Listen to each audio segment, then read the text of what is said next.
देखिए, संविधान के आर्टिकल 87 के तहत सरकार एक भाषण तैयार करके देती है और वो राष्ट्रपति जी को पढ़ना होता है।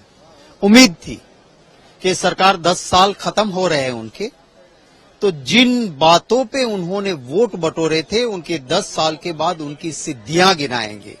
मुख्य मुद्दे देखें तो 10 साल पहले इसी प्रधानमंत्री जी ने कहा था, मित्रों 2 करोड़ नौकरियां हर साल खोलूंगा।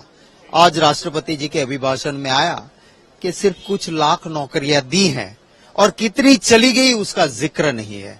इसी प्रधानमंत्री जी ने कहा था, मित्रों वोट दो, किसानों की आय दुगनी कर दूंगा। अब खर्चा दुगना हो गया, आय बढ़ी नहीं, जिक्र नहीं हुआ खर्चा कितना बढ़ा है।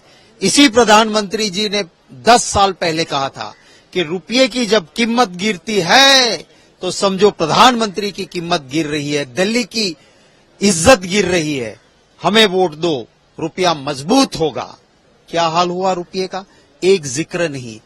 इसी प्रधानमंत्री जी ने चुनाव के वक्त 10 साल पहले कहा था, 1 सर मेरे सैन्य का जवान का जाएगा, भाइयों बहनों 10 सर लेके आऊंगा।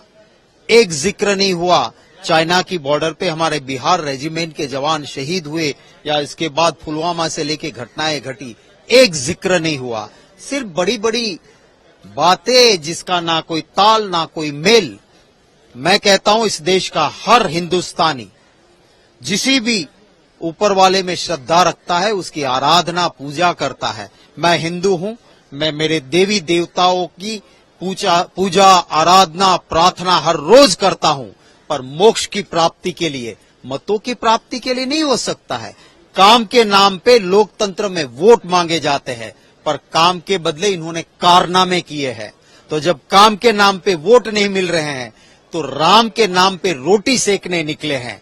राम मोक्ष की प्राप्ति के लिए है, हमारे दिलो दिमाग में भगवान श्री राम है, पर हम इसको सिर्फ मत की राजनीति के लिए नहीं यूज करते हैं।